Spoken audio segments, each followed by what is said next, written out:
Selamat datang ke portal pembelajaran Penang Digital Mover. Pada paparan pertama menunjukkan log masuk murid, log masuk guru serta borang perkongsian kuis dan bahan pembelajaran. Portal pembelajaran ini dibina bagi membantu guru dan murid mengakses bahan pembelajaran secara online. Dalam portal ini juga disertakan koleksi kuis, latihan, jom belajar, pembelajaran secara live oleh guru, koleksi bahan-bahan pembelajaran, digital learning KPM dan koleksi alaman web.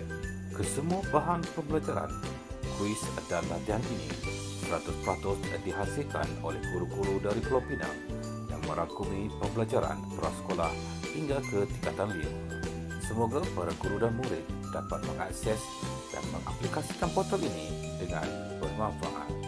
Bismillahirrahmanirrahim. Assalamualaikum warahmatullahi wabarakatuh. Saya mengambil kesempatan ini untuk mengucapkan tahniah kepada tim JPN yang telah melaksanakan program Jom Belajar Fasa 2. Kita telah berjaya melaksanakan Jom Belajar Fasa 1. Jadi berikutan daripada PKP yang telah berlaku dalam negara kita. Jadi proses Jom Belajar ini telah kita ilhamkanlah supaya pembelajaran PDP murid dan guru berlaku seterusnya. Jadi untuk fasa kedua ini, subjek yang akan kita laksanakan dalam Jom Belajar ini melibatkan mata pelajaran bahasa Inggeris, matematik dan juga bahasa Melayu. Jadi untuk seterusnya saya mengharapkan agar ramai lagi pelajar akan menyertai Jom Belajar. Saya ucapkan selamat maju jaya lah untuk semua pelajar dan juga guru-guru yang melaksanakan Jom Belajar. Bismillahirrahmanirrahim. Alhamdulillahi Rabbil Alamin. Wassalatu wassalamu ala ashrafil anbiya'i wal mursalin wa ala alihi wa sahbihi ajma'in. Hamdan hamidin. حمدا شاكرين حمدا يوافي نعمه ويكافئ المزيد. يا ربنا لك الحمد كما ينبغي لجلال وجهك الكريم وعظيم سلطانك. اللهم نورنا بنور علمك وأبعد النسيان. اللهم ارزقنا فهم النبيين وحفظ المرسلين برحمتك يا أرحم الراحمين. اللهم افتح علينا حكمتك وانشر علينا من خزائن رحمتك يا أرحم الراحمين. ربنا عليك توكلنا وإليك أنبنا وإليك المصير. ربنا آتنا في الدنيا حسنة وفي الآخرة حسنة وقنا عذاب النار والحمد لله رب العالمين. Bismillahirrahmanirrahim. Assalamualaikum dan salam mesra. Hai murid-murid, diharap semuanya sihat sejahtera. Bertemu lagi kita dalam slot Jom Belajar yang dibawakan oleh Penang Digital Movers, Jabatan Pendidikan Negeri Pulau Pinang. Pada hari ini, kita akan sama-sama mempelajari mata pelajaran Sains tahun 4 dengan tajuk Tenaga. Sebelum meneruskan pelajaran pada hari ini, cikgu perkenalkan diri dahulu ya. Nama cikgu ialah Cikgu Habibah dari Sekolah Kebangsaan Convent Labor Light. Cikgu merupakan moderator pada hari ini. Cikgu tidak berseorangan. Cikgu ditemani oleh rakan yang segak lagi bergaya, iaitu Cikgu Muhammad Saifullah dari Sekolah Kebangsaan Seri Bayu. Cikgu Saiful akan menerangkan secara terperinci tentang tajuk tenaga ini. Baiklah, di sini cikgu ingin memaklumkan bahawa tajuk ini bukan hanya sesuai sebagai bahan pembelajaran bagi tahun 4. Sebaliknya, tajuk ini juga amat sesuai untuk tahun 5 dan 6 sebagai bahan peneguhan dan juga ulang kaji. Sebelum kita bermula, cikgu ada sedikit pesanan dan peringatan. Sila jaga adab dan bahasa kamu semasa memberi komen di ruangan chat. Sila like dan subscribe channel Penang Digital Movers di bahagian bawah paparan YouTube kamu. Sila share sesi ini ke laman sosial jika ada. Sila masukkan nama sekolah apabila anda memberi komen di ruangan chat ya. Baiklah, Cikgu Saiful sudah tak sabar nampaknya. Jom murid-murid semua berikan tumpuan yang penuh ya. Jom kita belajarkan Cikgu Saiful. Terima kasih Cikgu Habibah. Hai murid-murid. Assalamualaikum warahmatullahi wabarakatuh dan salam sejahtera. Nama Cikgu Saiful daripada Sekolah Kebangsaan Seri Bayu.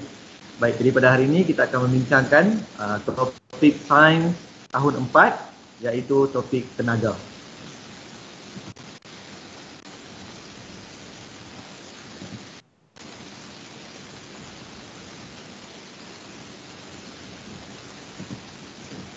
Baik murid-murid, jadi seperti yang telah cikgu katakan sebentar tadi, kita akan membincangkan satu topik dalam subjek sains tahun 4 iaitu tenaga. Jadi sebelum kita pergi lebih jauh, cikgu sekali lagi memperkenalkan sahabat cikgu Habibah daripada SK Konvent Lebuh Light dan cikgu sendiri sebagai tenaga pengajar pada hari ini.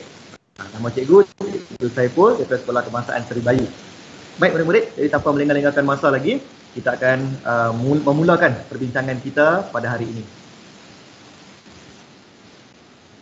Untuk memudahkan perbincangan kita pada hari ini, cikgu dah membahagikan topik ini kepada beberapa subtopik supaya memudahkan pengajaran cikgu dan memudahkan juga awak untuk memahami topik tenaga. Subtopik yang pertama, kita akan membincangkan tentang definisi tenaga. Baik, dalam tajuk subtopik definisi tenaga ni, kita akan mengetahui apa maksud tenaga. Yang kedua, selepas kita dah mengetahui apa maksud tenaga, kita akan mempelajari pula daripada mana kita akan mendapatkan tenaga, iaitu sumber tenaga. Daripada mana sumber tenaga itu datang. Seterusnya, selepas sumber tenaga, kita akan berbincang pula mengenai bentuk tenaga. Ya, tenaga juga ada bentuk yang murid-murid. Dan seterusnya, selepas kita mengetahui tenaga itu mempunyai bentuk, kita akan membincangkan pula tentang perubahan bentuk tenaga. Seterusnya, tenaga yang tidak boleh. Satu prinsip yang kita namakan sebagai prinsip keabadian tenaga yang mengatakan tenaga tidak boleh dicipta atau dimusnahkan. Seterusnya, sumber tenaga boleh dibaharui dan sumber tenaga yang tidak boleh dibaharui. Yang terakhir, subtopik kita adalah berhemat menggunakan tenaga, di mana kita akan membincangkan cara-cara yang bijak menggunakan tenaga supaya kita dapat menjimatkan tenaga itu. Baik, jadi tanpa membuang masa, kita terus pada subtopik kita yang pertama, iaitu definisi tenaga.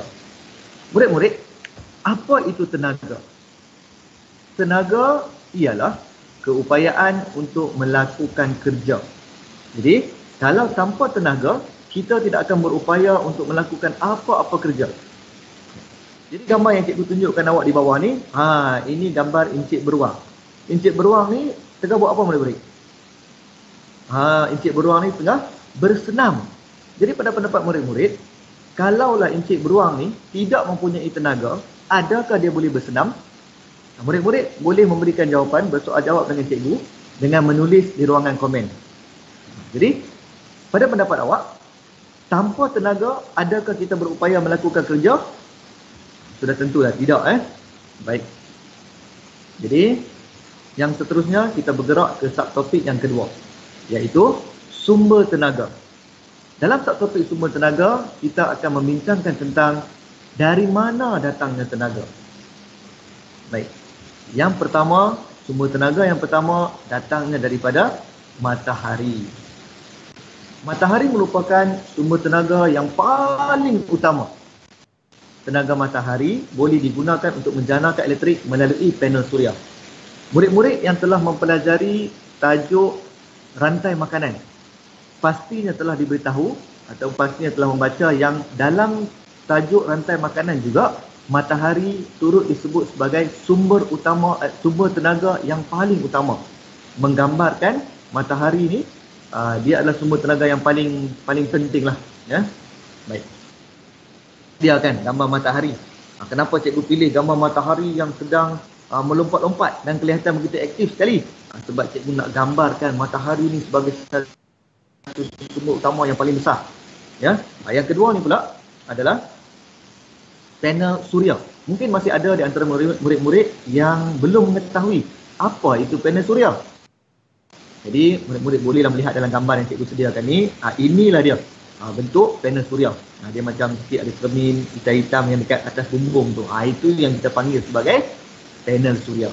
Fungsi panel suria ni, dia akan menukarkan tenaga suria, iaitu tenaga matahari, dia akan ditukarkan kepada tenaga elektrik. Kita akan bincang lebih lanjut tentang tenaga suria di subtopik yang berikutnya.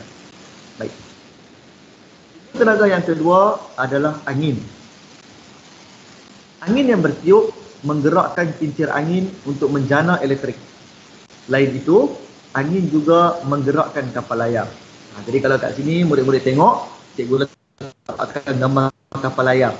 Gambar kapal layar ni kalau murid-murid tengok, kapal layar ni kelihatan bergerak dengan begitu laju. Kenapa kapal layar ni boleh bergerak dengan begitu laju? Tentulah ada angin yang sedang menggerakkan kapal layar ni. Angin menggerakkan kapal layar. Jadi anginlah sumber tenaga kepada kapal layar ini. Gambar yang kedua. Gambar apa ni murid-murid? Baik, inilah kincir angin. Murid-murid, kincir angin ni asalnya digunakan untuk mengisar bijirin untuk dijadikan sebagai makanan. Bijirin itu diambil daripada ladang pertanian, tanaman, kemudian dikisar untuk dijadikan makanan menggunakan kincir angin. Kemudian kincir angin juga digunakan untuk mengepam air, untuk mengairi kawasan pertanian. Dan kini kincir angin juga digunakan untuk menjana elektrik. Bagaimana kincir angin digunakan untuk menjana elektrik? Di sini boleh dapat lihat bilah-bilah kincir angin ni. Baik, di dalam kincir angin ni terdapat satu turbin. Apabila angin bertiup, bilah kincir angin akan berpusing dan turbin di dalam kincir angin ni akan turut sama berpusing dan menghasilkan tenaga elektrik. Baik. Jadi murid-murid, kincir angin ni dia begitu popular digunakan di Amerika Utara dan Eropah. Namun di Malaysia kita kurang menggunakan kincir angin sebagai sumber tenaga elektrik. Bolehkah murid-murid berbincang ataupun berkongsi dengan cikgu pendapat murid-murid mengapa di Malaysia kita kurang menggunakan kincir angin sebagai sumber tenaga kita? Baik, murid-murid boleh menulis pendapat murid-murid di ruangan komen. Ya, kenapa pada pendapat murid-murid kincir angin kurang popular di Malaysia tapi begitu popular di Amerika Utara dan juga Eropah. Ya. Kalau kincir angin tidak popular di Malaysia, apa yang popular di Malaysia? Di Malaysia kita banyak menggunakan sumber tenaga kita adalah air. Air yang mengalir dalam empangan dapat menggerakkan turbin untuk menjana elektrik. Yang ini yang popular digunakan di Malaysia, iaitu empangan hidroelektrik. Baik, di sini cikgu ada ambil gambar empangan. Ini kira di tepi empangan lah. Di tepi empangan, air akan mengalir masuk ke dalam stesen jana kuasa. Dalam stesen jana kuasa terdapat turbin. Masih lagi berbincang tentang turbin ya. Jadi di sini murid-murid akan dapat simpulkan bila turbin ni berpusing, maka tenaga elektrik akan dihasilkan. Dan dalam stesen jana kuasa hidroelektrik, empangan ni, air akan menggerakkan turbin, akan memusingkan turbin. Oleh kerana air yang memusingkan turbin ni lalu menghasilkan elektrik dan elektrik disalur keluar melalui pencawang elektrik. Baik. Jadi air, oleh kerana air yang menggerakkan turbin, maka airlah yang dikira sebagai sumber tenaga untuk empangan hidroelektrik. Dan murid-murid boleh tak berkongsi dengan cikgu? Jadi apa pendapat murid-murid? Mengapa di Malaysia kita banyak menggunakan empangan hidroelektrik untuk menghasilkan elektrik? Boleh tulis di ruangan komen tu. Ya, kita boleh bincang sama-sama. Seterusnya adalah ombak. Ombak membekalkan tenaga untuk menggerakkan turbin dalam laut dan menjana elektrik. Cikgu nak tunjuk dulu macam mana. Dalam laut ni. Murid-murid nampak bentuk ni? Cikgu rasa ada murid-murid yang dah dapat agak. Apa benda yang terdapat dalam kipas ni? Siapa yang menggerakkan kipas ni? Baik. Bila-bila kipas ni akan digerakkan oleh ombak. ataupun arus laut. Yang kita sebut sebagai ombak. Ombak akan menggerakkan kipas ni, dan di dalam kipas ni terdapat apa murid-murid? Ya, di dalam kipas ni terdapat turbin. Apabila kipas berputar, turbin akan turut berputar dan menghasilkan elektrik. Okey, di sini ombak yang memutarkan kipas ni dan seterusnya memutarkan turbin, maka dikira ombaklah sebagai sumber tenaga di sini. Sumber tenaga yang berikutnya adalah sumber tenaga biogesim. Apa itu sumber tenaga biogesim? Sumber tenaga biogesim ialah bahan daripada tumbuh-tumbuhan ataupun tinja haiwan yang digunakan untuk menghasilkan bahan api dan menjanakan elektrik. Baik, jadi kita tengok gambar kat bawah ni. Yang kat bawah yang ada api ni, yang tu adalah tinja haiwan dan sisa tumbuhan. Dijadikan bahan bakar, panaskan air, wap memusingkan turbin dan menghasilkan tenaga elektrik. Itu sisa tumbuhan. Sisa tumbuhan, najis haiwan dan sebagainya. Lalu dikumpulkan. Dikumpulkan semua. Kemudian dijadikan bahan bakar. Macam kita tadi, dibakar, kemudian menghasilkan wap air ataupun steam.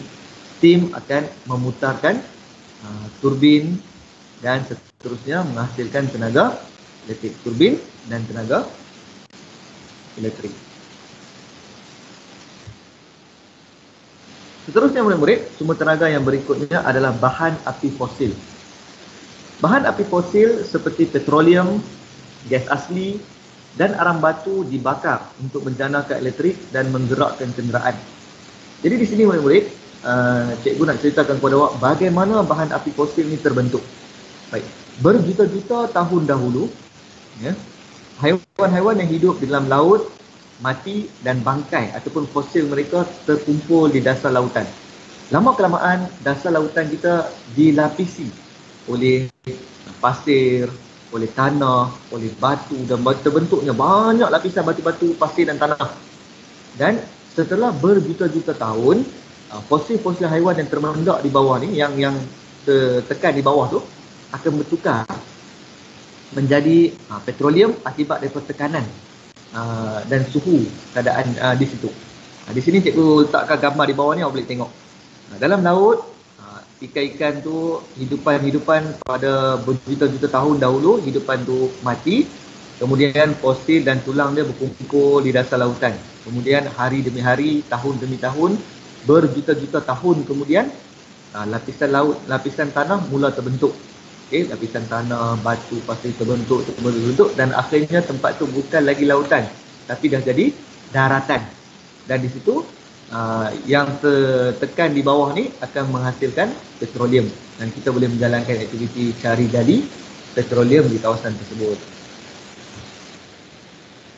Seterusnya adalah nuklear, sumber tenaga nuklear.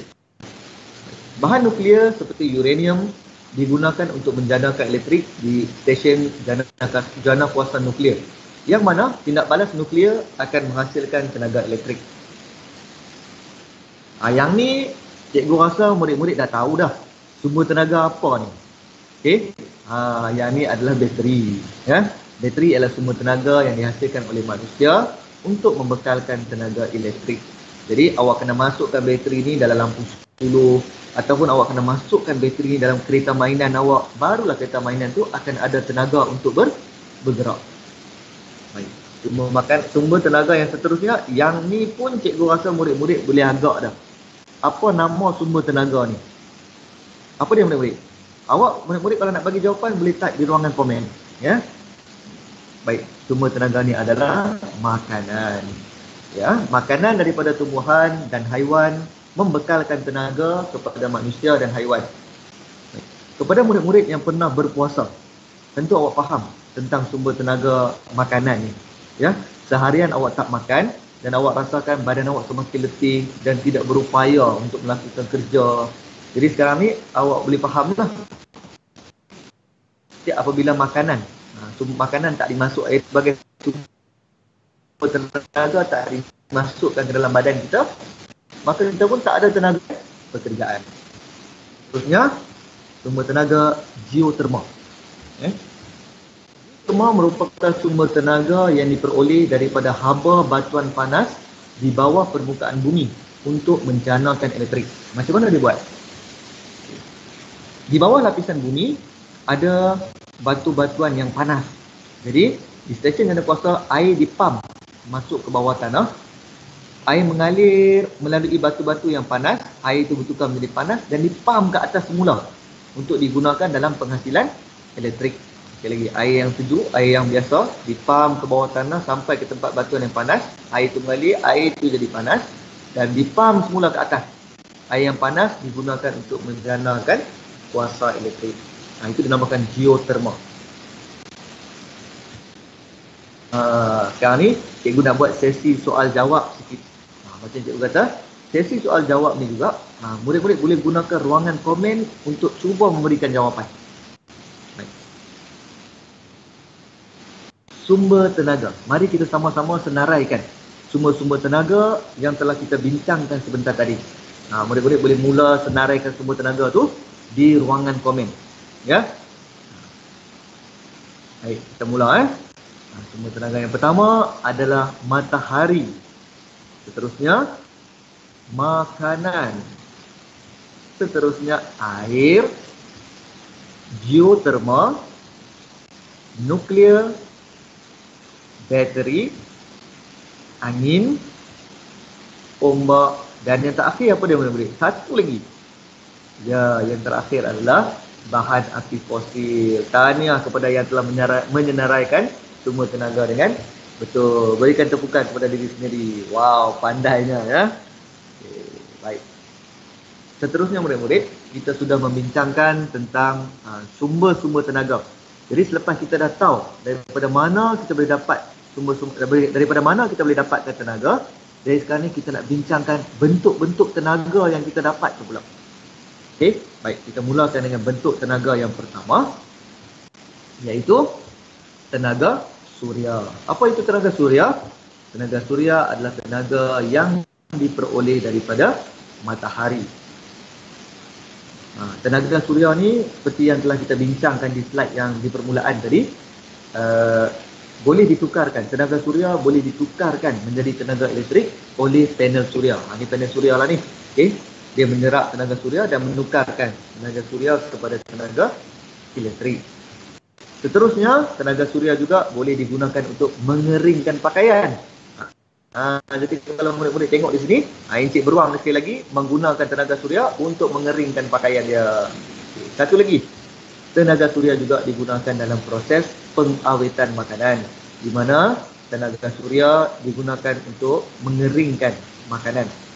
Contohnya seperti ikan masin, ikan kering, udang kering, sotong kering. Jadi bila awak makan ikan masin, awak teringat, oh, ikan masin ni dihasilkan oleh tenaga suria. Tenaga suria digunakan dalam pembuatan udang kering yang awak makan. Baik. Seterusnya, bentuk tenaga yang seterusnya adalah tenaga haba. Tenaga haba, boleh tak murid-murid agak-agak tenaga haba ni macam mana? Apa itu tenaga haba? Haba ialah tenaga yang tersimpan pada objek yang mempunyai kepanasan. Sebarang objek yang boleh mempunyai rasa panas ataupun mempunyai kepanasan, maka pada objek itu terdapat tenaga haba. Jadi yang pertama, seterika. Yang ni murid-murid sedia maklum. Seterika panas. Jadi pada seterika terdapat tenaga haba. Seterusnya, unggun api. Api. Kalau murid-murid yang pernah menghidupkan unggun api, tentu murid-murid tahu kan, kalau kita bergerak mendekati unggun api itu, kita akan merasa panas. Sebab apa kita rasa panas bila mendekati unggun api atau mendekati api? Kerana pada api terdapat tenaga haba. Seterusnya, ada tak murid-murid yang pada hari raya membakar lemang? Macam mana tenaga apa yang kita guna untuk membakar lemang tu? Kita gunakan tenaga haba lah untuk membakar lemang dan membuatkan lemang tu masak dan boleh dimakan. Jadi sekarang awak tahu, bila makan lemang tu awak tahu ingat, oh, tenaga haba ni lah yang memasak ataupun membakar lemang ni. Daripada mana tenaga haba tu? Daripada api tu. Okey. Seterusnya, periuk nasi, hari-hari makan nasi. Jadi awak tahulah, periuk nasi juga mempunyai tenaga haba untuk masak nasi. Satu lagi, suka makan roti bakar tak murid-murid? Pembakar roti juga mempunyai tenaga haba. Sebab itulah roti itu dapat dibakar. Okay. Sumber tenaga yang seterusnya adalah tenaga cahaya. Tenaga cahaya ialah tenaga yang dihasilkan oleh objek yang memancarkan cahaya. Jadi di sini murid-murid cuba awak senaraikan di ruangan komen tu. Bagi satu lah contoh objek yang memancarkan cahaya. Cuba type satu kat ruangan komen tu. Barang ataupun objek yang awak rasa boleh memancarkan cahaya. Okey. Sekarang cikgu nak bagi objek yang cikgu bagi pula, objek daripada cikgu sebagai contoh. Yang pertama, lampu kelip-kelip. Yang ni cikgu pasti ramai murid-murid yang kenal lampu ni. Sebab lampu ni digunakan semasa perayaan. Banyak orang boleh tengok lampu ni semasa perayaan. Dia dikata lampu ni dikira mempunyai tenaga cahaya kerana memancarkan cahaya. Apa lagi objek yang memancarkan cahaya? Lampu suluk. Baik, memancarkan cahaya jadi dikira mempunyai tenaga cahaya. Lilin juga mempunyai tenaga cahaya. Selain tenaga cahaya, lilin juga mempunyai tenaga haba sebab dia mempunyai kepanasan. Lampu rumah api. Rumah api juga memancarkan cahaya, jadi dia dikira mempunyai tenaga cahaya. Apa fungsi rumah api murid-murid? Rumah api adalah sebagai panduan untuk kapal-kapal berlabuh di pelabuhan. Dan yang terakhir, kereta, lampu kereta. Lampu kereta juga mempunyai tenaga cahaya. Kenapa kita kata lampu kereta mempunyai tenaga cahaya? Kerana lampu kereta memancarkan cahaya. Seterusnya adalah tenaga bunyi. Tenaga bunyi ini adalah dihasilkan oleh objek-objek yang bergetar. Jadi ada tajuk bunyi dalam topik tahun 4 dan semestinya yang dah pelajari topik ni tahu. Bunyi dihasilkan oleh objek yang bergetar. Jadi gambar apa ni murid-murid yang cikgu tunjuk ni? Gambar ni adalah gambar peti suara kita. Peti suara manusia. Kalau murid-murid pegang, menyentuh peti suara. Cuba sentuh sekarang peti suara masing-masing. Lepas sentuh, cuba keluarkan suara. Bila keluarkan suara, bergetar tak peti suara tu? Bergetar kan? Kenapa bergetar? Kerana getaran lah yang menghasilkan bunyi. Bunyi tu kayak suara kita lah. Ya? Bila keluar suara, peti suara pun bergetar. Kerana bunyi terhasil. Baik, seterusnya loceng. Loceng juga bergetar. Bila kita ketuk loceng tu itu akan bergetar dan menghasilkan bunyi. Dan contoh yang ketiga ni, cikgu tak payah perkenalkan lagi dah. Cikgu pasti semua orang kenal alat apa yang budak lelaki tu pegang. Ya, alat-alat muzik juga bergetar dan menghasilkan bunyi seperti gitar, gendang dan sebagainya. Ya. Bentuk tenaga seterusnya adalah tenaga elektrik. Tenaga elektrik ialah tenaga yang mengalir dalam litar elektrik yang lengkap. Apa itu litar elektrik yang lengkap? Cikgu pasti murid-murid yang telah mempelajari topik elektrik tahu apa itu litar elektrik. Apa maksud definisi litar elektrik yang lengkap? Jadi murid-murid yang dah belajar tajuk elektrik, yang dah tahu definisi litar elektrik lengkap, cikgu minta tolong komen sikit dekat bawah ni, okey, kongsi dengan kawan-kawan apa maksud litar elektrik yang lengkap. Boleh share supaya kawan-kawan dapat baca dan berkongsi ilmu dengan awak. Baik, seterusnya ni litar elektrik yang lengkap lah. Nampak arus elektrik sedang bergerak dalam litar tu. Kemudian tenaga elektrik juga boleh didapati daripada kilat untuk petir. Dan antara alat-alat yang menggunakan tenaga elektrik adalah seperti peti sejuk, kipas angin, kerek, mesin pembasuh baju, mesin basuh, periuk nasi, oven dan juga televisyen. Semua ni adalah alat-alat yang berfungsi dengan menggunakan tenaga elektrik. Seterusnya adalah tenaga kimia. Apa itu tenaga kimia? Tenaga kimia ialah tenaga yang tersimpan dalam bahan makanan seperti dalam bahan seperti makanan, bahan aktif fosil, biodiesel atau bateri. Baik, kelas. Boleh tengok ya, ni cikgu letakkan gambar nasi lemak. Contoh makanan ni. Hari-hari awak makan nasi. Jadi awak kena tahu, dalam nasi yang awak makan tu terkandungnya tenaga kimia. Penting tak tenaga kimia ni? Penting. Bila tenaga kimia dimasukkan dalam badan kita, tenaga itulah yang akan ditukarkan menjadi tenaga yang awak nak guna. Kalau awak tak nak tanya tenaga kimia ditukarkan jadi tenaga apa? Sekejap lagi cikgu akan bagi tahu. Seterusnya, slide yang seterusnya. Jadi apa yang awak perlu tahu di sini, dalam makanan ada tenaga kimia. Apa lagi bahan yang ada tenaga kimia dalamnya? Bahan bakar. Contoh yang cikgu bagi di sini adalah arang lah. Arang adalah bahan bakar. Maka di dalam arang tu terdapat tenaga kimia. Seterusnya minyak. Bukan saja minyak masak, tetapi juga minyak petrol yang awak isi dalam kereta motosikal itu. Minyak juga mengandungi tenaga kimia di dalamnya. Tumbuh-tumbuhan, untuk sisa tumbuhan, untuk tenaga biogesim, dalam tumbuhan juga terkandungnya tenaga kimia. Seterusnya bateri. Yang ni kena ingat murid-murid, dalam bateri ada tenaga kimia. Jadi bolehkah murid-murid ingat apakah benda yang mempunyai tenaga kimia di dalamnya? Makanan, bahan bakar, minyak dan juga bateri. Seterusnya tenaga kinetik. Tenaga kinetik ialah tenaga yang dipunyai oleh objek yang bergerak. Nampak tak? Bergerak lah tu. Objek yang bergerak dikira sebagai mempunyai tenaga kinetik. Jadi bayi tu semua tengah berenang tu. Jadi tenaga kinetik tak? Ya, tenaga kinetik. Sebab semuanya ada pergerakan. Seterusnya, ada yang boleh lari. Siapa yang boleh lari tu? Yang warna kuning dengan warna perang tu. Baik, bila dia berlari, ada pergerakan, maka dikira ada tenaga kinetik. Seterusnya, murid yang menaiki papan luncur atau skateboard, setiap pergerakan dikira ada tenaga kinetik. Dan seterusnya, kipas angin yang bergerak juga dikira mempunyai tenaga kinetik. Seterusnya adalah tenaga keupayaan. Tenaga keupayaan ialah tenaga yang tersimpan pada objek yang berada pada sesuatu ketinggian, diregang atau dimampatkan.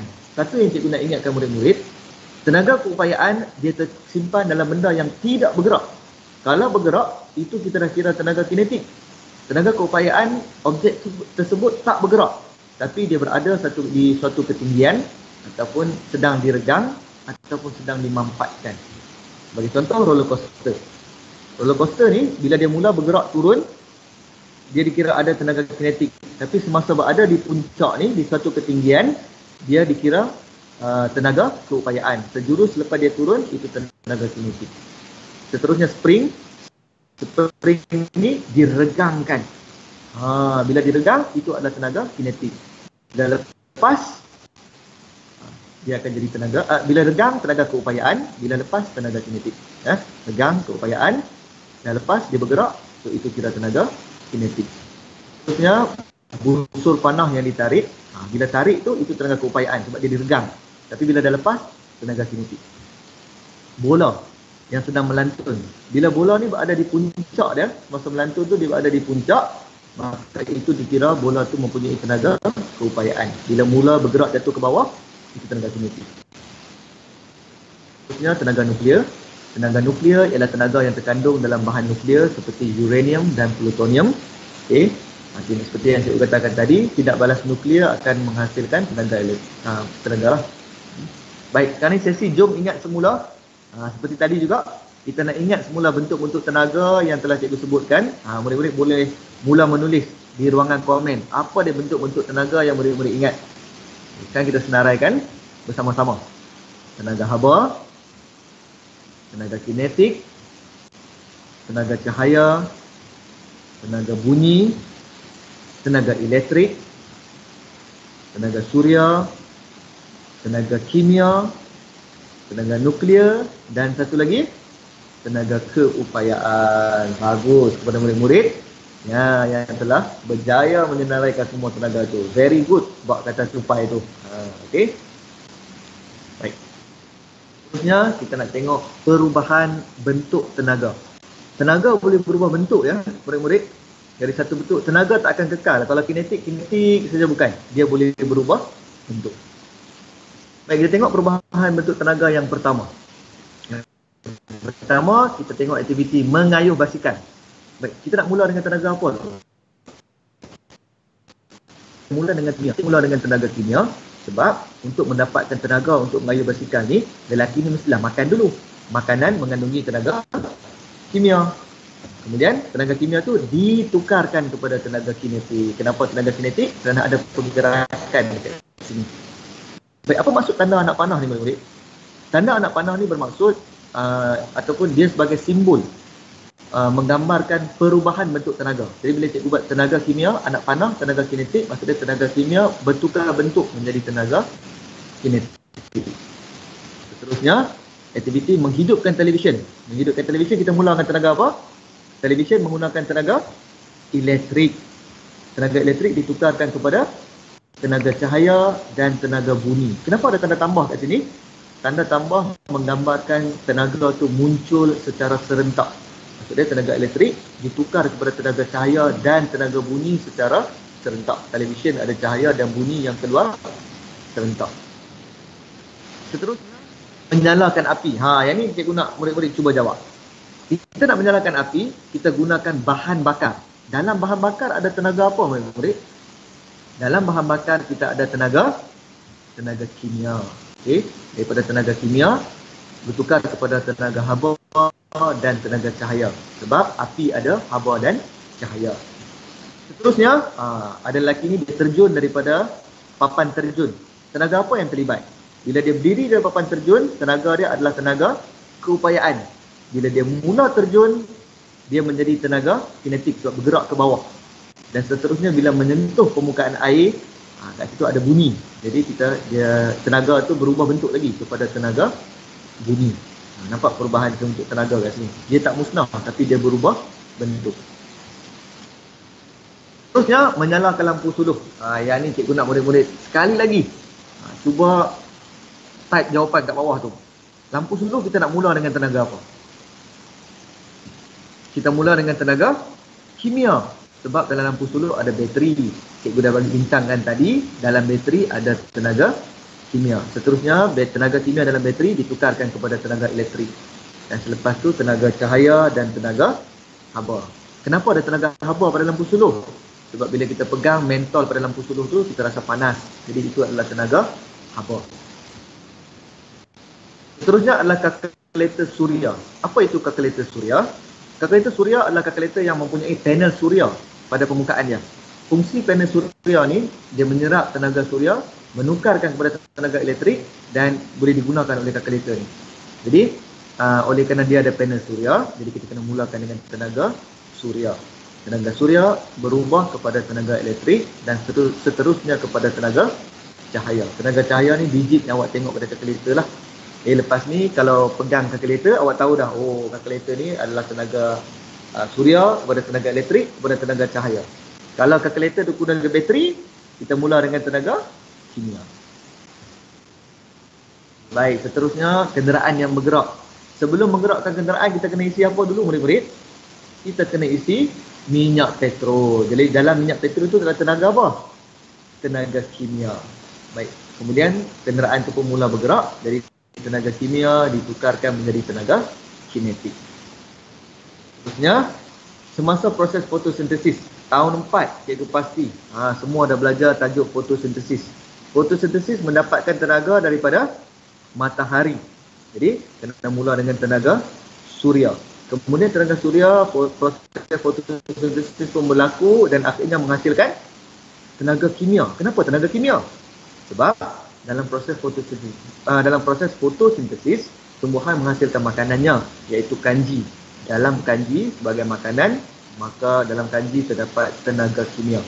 Sebab itulah dikatakan tenaga suria berubah bentuk kepada tenaga kimia. Kita bermain papan luncur, boleh tengok dekat sini. Kita mula dengan tenaga keupayaan berubah kepada tenaga kinetik dan tenaga keupayaan semula. Bila papan luncur ni berada di puncak, maka dia dikira sebagai mempunyai tenaga keupayaan. Seterusnya tenaga kinetik dan tenaga keupayaan semula. Baik. Seterusnya, kita cuba perubahan alat di bawah ni. Apa perubahan dia? Tenaga elektrik kepada tenaga haba. Bagus murid. Baik. Kemudian semua prinsip keabadian tenaga tidak boleh dicipta atau dimusnahkan. Semua perubahan yang berlaku di alam ini melibatkan tenaga. Tenaga tidak boleh dicipta atau dimusnahkan. Sebaliknya, tenaga boleh berubah bentuk dari satu bentuk ke bentuk yang lain. Baik, di sini cikgu nak bagi contoh. Awak nak menunggang motosikal. awak isi minyak dalam motosikal, maksudnya awak memasukkan tenaga kimia ke dalam motosikal tu. Kemudian awak pun mula menghidupkan enjin dan bergerak menggunakan motosikal tu. Bergerak, jadi tenaga kimia dah bertukar menjadi tenaga kinetik. Lama kelamaan awak bawa motosikal tu, tengah motosikal tu, lama kelamaan minyak pun habis dan motosikal berhenti. Adakah itu bermaksud tenaga kinetik sudah habis? Tidak, murid-murid. Tenaga tidak boleh habis ataupun dimusnahkan, tetapi tenaga berubah bentuk. Tenaga kinetik daripada motosikal tu berubah bentuk pada tenaga haba dan tenaga bumi. Sumber tenaga yang boleh dibaharui dan sumber tenaga yang tidak boleh dibaharui. Sumber tenaga boleh dibaharui bermaksud kita boleh dapat sumber tenaga ni secara berterusan. Manakala sumber tenaga tidak boleh dibaharui adalah terhad dan tidak boleh dijana semula. Yang boleh diperbaharui ini kita boleh dapat setiap hari dan pada bila-bila masa yang kita mahu. Okay, sebagai contoh, matahari, setiap hari ada matahari. Ombak, setiap masa ada ombak. Jadi kita kata dia sumber tenaga yang boleh dibaharui. Air, angin, biodiesel, najis haiwan dan sisa tumbuhan boleh didapatkan. Ya. Makanan, kenapa cikgu letakkan tambahan di bawah ni? Cikgu letakkan tambahan ni supaya awak tak terlepas pandang. Yang mana makanan juga adalah sejenis sumber tenaga. Geotermal juga boleh dibaharui. Seterusnya, yang tidak boleh diperbaharui adalah petroleum, gas asli, arang batu. Ketiga-tiga ni adalah bahan api fosil. Kenapa dikatakan bahan api fosil ni tidak boleh dibaharui? Sebab kalau kita gunakan secara berterusan, lama kelamaan bahan api fosil akan kehabisan. Tak ada lagi dah minyak petrol, tak ada lagi dah gas asli dan tak ada lagi dah arang batu. Okey. Bahan nuklear juga dikira tidak boleh dibaharui kerana uranium dan plutonium lama kelamaan akan habis. Dan yang terakhir adalah bateri. Terakhir murid-murid, selepas kita belajar semua pasal tenaga ni, cikgu dah bincangkan tentang berhemat menggunakan tenaga. Apa maksud berhemat menggunakan tenaga? Berhemat menggunakan tenaga ni maksud dia awak menggunakan tenaga dengan bijak dan tidak membazir. Sebagai contoh, tutup peralatan elektrik yang digunakan. Kalau dah habis menonton televisyen, tutup televisyen tu, tutup switch televisyen tu. Okey.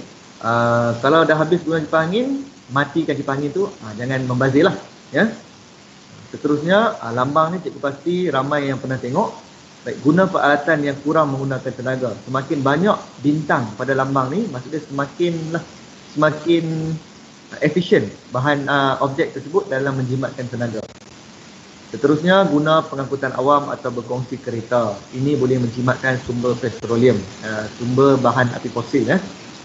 Yang terakhir, kita semula bahan yang terbuang supaya sumber yang kita ada ni dapat bertahan lama. Baik murid-murid, itu saja daripada cikgu. Dan sekarang ni kita sampai kepada sesi penilaian kendiri. Untuk sesi penilaian kendiri, cikgu akan serahkan semula kepada Cikgu Habibah. Awak boleh gunakan segala isi perbincangan yang telah kita bincangkan tadi untuk cuba menjawab kuisis ni. Cikgu doakan murid-murid berjaya lah menjawab kuisis ni. Ya. Baik. Jadi sekarang saya akan serahkan kepada Cikgu Habibah.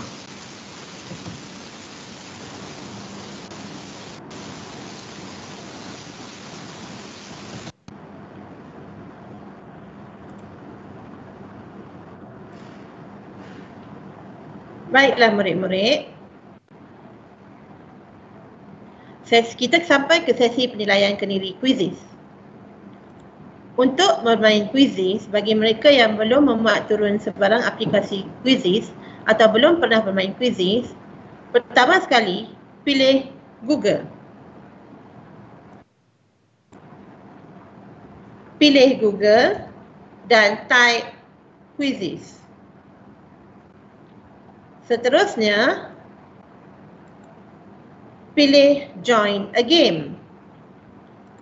Kemudian, masukkan kod kuisis. Jangan lupa masukkan nama murid dan nama sekolah. Contohnya, Lenny SKCLS.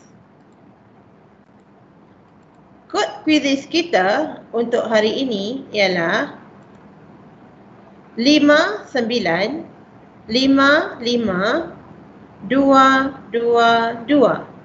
Cikgu ulang, kod kuisis kita pada hari ini ialah 59552222. Sekian sahaja daripada cikgu pada hari ini. Selamat belajar murid-murid. Terima kasih. Bye. Selamat maju jaya.